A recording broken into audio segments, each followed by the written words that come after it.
Batman. He is one of the most iconic fictional figures in popular culture. He has transcended his comic book origins and pervaded almost every aspect of media imaginable. This franchise is one of the best examples today of a transmedia narrative. The comics Detective Comics and Batman are still published to this day. The two follow the story of the character in the current continuity, but as the Batman story expanded over the years and introduced more characters, the full story became too big to just publish these two titles. Other characters, such as Robin, Nightwing, and Batgirl, got their own titles. In addition, other titles and miniseries have explored other stories of the character. For example, the famous Batman Year One retold the character's origin, while the now defunct series Legends of the Dark Knight told stories of the character's early years before the current continuity. Batman debuted on television in 1966 with the TV series starring Adam West and Burt Ward. This was a campier take on the character, filled with colorful sets, goofy villains with not-so-diabolical plans, and tongue-in-cheek humor. The series lasted 3 seasons. In the 1970s and 80s, the characters appeared on the various incarnations of the Hanna-Barbera cartoon The Super Friends, alongside other DC heroes such as Superman and Wonder Woman. Around the same time, there was the short-lived cartoon series The New Adventures of Batman, featuring the voices of West and Ward from the live-action series. Arguably the most popular and influential TV series would be the early 1990s animated series. This took on a darker look and tone that the comics and movies had adopted at the time, though still suitable for younger viewers. This version was a hit with both children and older fans, and spawned several other similar adaptations of other DC superheroes. All of them are within the same continuity. Batman plays a role in some of them, and guest stars in others. Batman's first appearance on film was in the 1940s serials. There was also a theatrical adaptation of the 1960s TV show, but the character's first major big-screen treatment came in 1989 with the Tim Burton film. The film was given the big-budget treatment with huge sets and costumes, a major score, and famous actors such as Jack Nicholson and Michael Keaton. The film was a major hit and led to 3 sequels in the 1990s. All were successful, though the critical and fan reception diminished as the series went on. In 2005, the movie series was rebooted with Batman Begins. This film retold the character's origin and stood separate from the continuity of the previous films. The movie was followed up in 2008 with The Dark Knight. The film was not only a major success at the box office, but it received a level of critical acclaim unprecedented for a comic book movie. The series concluded this past summer with The Dark Knight Rises. Batman has appeared in several video games, the most popular being 2009's Arkham Asylum and its sequel Arkham City. Both had stories written by the writers from the comics and animated series and featured the voice talent of the cast of the animated series. They also employed some transmedia advertising, such as a comic series bridging the story gap between the two games for fans. Batman has also spawned theme park rides at Six Flags parks around the world, including Batman the Ride and the Dark Knight Coaster.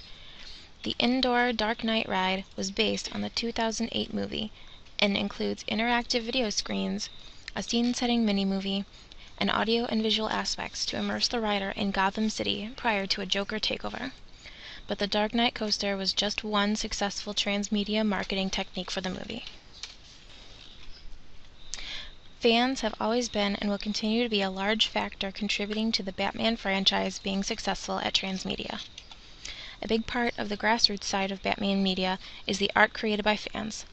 There are literally thousands of examples of fan art all over the internet, ranging from comic doodles to intricate paintings to sculptures and more. In addition to the vast visual media created by fans, they have also been able to immerse themselves and others in the world of Batman by creating their own stories and situations through fan fiction and online role-playing. There are 69 communities on fanfiction.net dedicated to Batman stories, and countless websites where fans can roleplay their favorite characters from the series. Fans have gone as far as creating their own fan videos and cartoons using the figure of Batman for not only entertainment purposes, but also to convey messages. Pull up your profile. Here we go. Just save the day. Just save the day. Just got back from saving the day. Here I go to save the day. Just save the day twice. I'm saving the day. Just save the day tagged with Wonder Woman. Just save the day. And you just posted something new. What does it say? Just saved the day. Yeah, I just rescued these people while you're reading that. Well, that's my point. What? You're flooding everyone's updates with the same message. Think you could tone it down? Tone down the Earth constantly needing my assistance? No, I don't think I can, because I've been at it for a long time, and it doesn't seem to be letting up. Well, maybe you shouldn't post your victories online every time. Some people might take it the wrong way. Are you jealous? No, I'm not jealous. My updates are awesome. Check it out. Okay, well that is a debatable definition of awesome, but how is that not arrogant? Because it's the truth. Well, so is what I post. I save the day all the time. That's what I do. Save the day. I'm probably gonna save the day tomorrow. And I'm gonna be Batman tomorrow.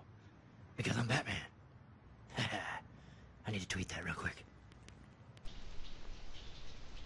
A great example of Batman media taking on a life of its own is Batman-inspired fashions. British brand Lazy Oaf has shown the fashion world how relevant and trendy the superhero still is. After the release of the latest installment, The Dark Knight Rises, Lazy Oaf used a vintage approach to fashion while mashing the iconic logo to add a touch of contemporary and mystery. The Cape Crusaders emblem was also spotted in Luella's Spring-Summer collection. Batman in today's day and age has become not only a beloved fictional character, but a cultural icon. One of the more gruesome memories that many have about Batman in recent years has been the shooting that took place in Colorado at the release of Batman: The Dark Knight Rises. James Holmes, 24, was responsible for committing the tragic shooting that took place at the midnight premiere.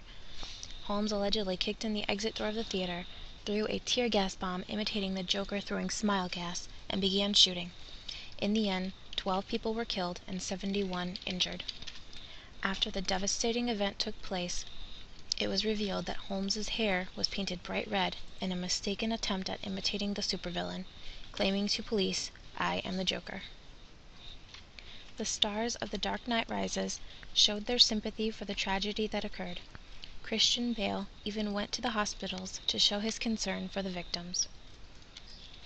Regardless of negative impact, the icon of Batman has endured for 73 years.